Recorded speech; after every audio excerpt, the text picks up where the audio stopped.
का तो बहस जारी है और बहस ये है कि जो बयान बहादुर लोग होते हैं वो बयान देते हैं फिर निकल जाते हैं और फिर ये कहा जाता है कि वो ये नहीं कहना चाह रहे थे, वो ये कहना चाह रहे थे। कहीं ना कहीं जिस तरह से शफीकुर रहमान बर्क हों या फिर आपका एआईएमआईएम के चीफ हों, वो क्यों ना ये इन लोगों के जो बयान है कहीं ना कहीं देश को बांटने की कोशिश की जा रही है। शफीकुर रहमान कहते हैं कि अल्पसंख्यकों को, जब ब्रिटेन में अल्पसंख्यक एक प्रधानमंत्री बन सकता है तो भारत में क्यों नहीं, और दारुल उलूम को मान्यता की ज़रूरत नहीं है।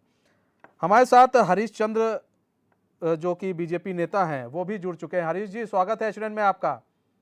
जी नमस्कार। हरीश जी, हमारे साथ कांग्रेस के नेता भी जुड़े हुए हैं, सपा के नेता भी जुड़े हुए हैं।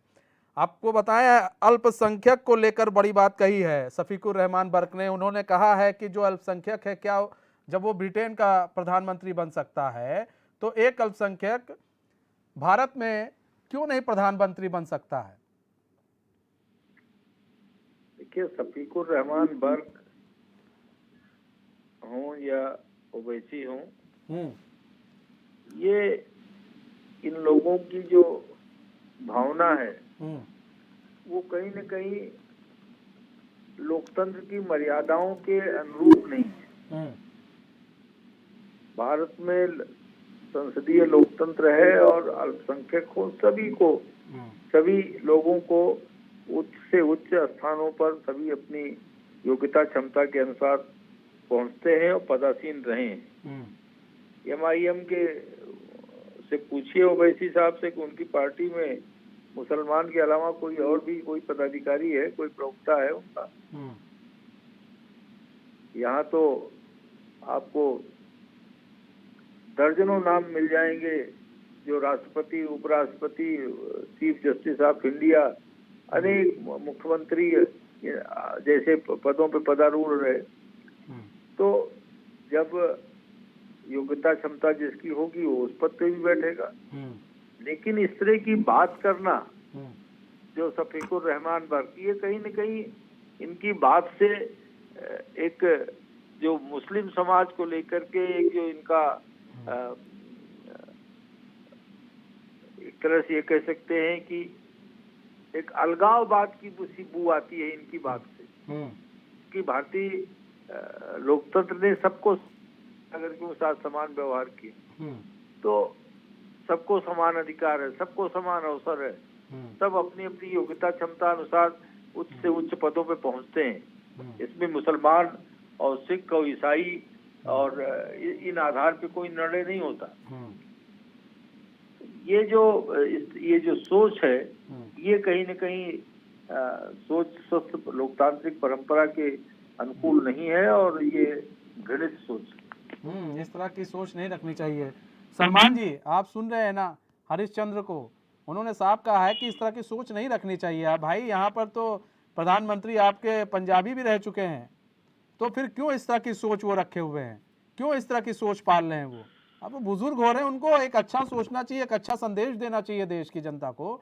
तो फिर क्यों इस तरह का वो संदेश देकर भटकाने की कोशिश कर रहे हैं? सलमान जी।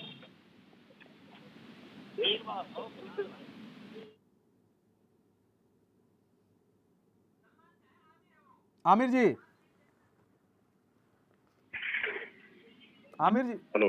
आमिर जी जी जी सुन रहा हूँ जी, बताएं सर। अभी आपने बीजेपी नेता को भी सुना कि जी बिल्कुल सुना। देखिए, एक सीनियर लीडर है, उनको तो अब अल्लाह का नाम जपना चाहिए उनको, और इस तरह के बयानबाजी देकर वो क्यों अलगाववादी वाला काम कर रहे हैं? आमिर जी, देखिए, पहली बात तो ये अलगाववादी वाला जो शब्द आपने यूज करा, मुझे नहीं लगता कि किसी चैनल पर एक ऐसे सीनियर लीडर के बारे में इस तरह का नहीं, अलगाववादी का मतलब सर आप नहीं समझे। मतलब ये कि देश को बांटने की कोशिश क्यों कर रहे हैं? जिस तरह आपने मतलब मुझे समझाया, इसी तरह मैं आपको बता रहा हूँ कि बर्क साहब ने जो बात बोली उसमें बिल्कुल कतई कोई बुरी बात या गलत बात नहीं बोली। इन दो मुद्दों पर जो अभी आप बोल रहे हैं, जिनके ऊपर हम चर्चा कर रहे हैं, उनके हो सकता है शब्द थोड़े कटाक्षपूर्ण रहे हो, क्योंकि देखिए आजकल फिर मैं आपको बता दूं, जैसा कि अभी आपने कहा कि उनकी उम्र हो चुकी है और अब उन्हें अल्लाह का नाम लेना चाहिए, जैसा कि अभी आपके ही शब्द थे, तो मैं आपको बता दूं ऐसे तो फिर जो इस वक्त मौजूदा सरकार में सत्ताधारी कई लीडर हैं, तो फिर उनके ऊपर भी इस तरह का वो आना चाहिए कि नहीं अब उन्हें भगवान का नाम लेना चाहिए।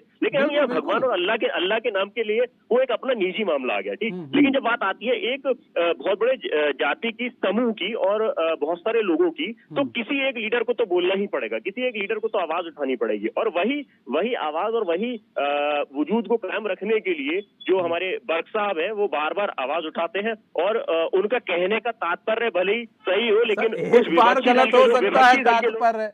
आप चलिए मान लेते हैं आमिर जी कि उनका जो है वो एक बार इस तरह बोल सकते हैं, 2 बार बोल सकते हैं। सर उनके जितने भी बयान आप उठाइए वो सारे बयान में ही वो इस तरह की बात करते हैं।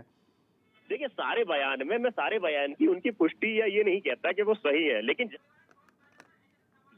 वहां बर्क साहब का कहने का तात्पर्य जो था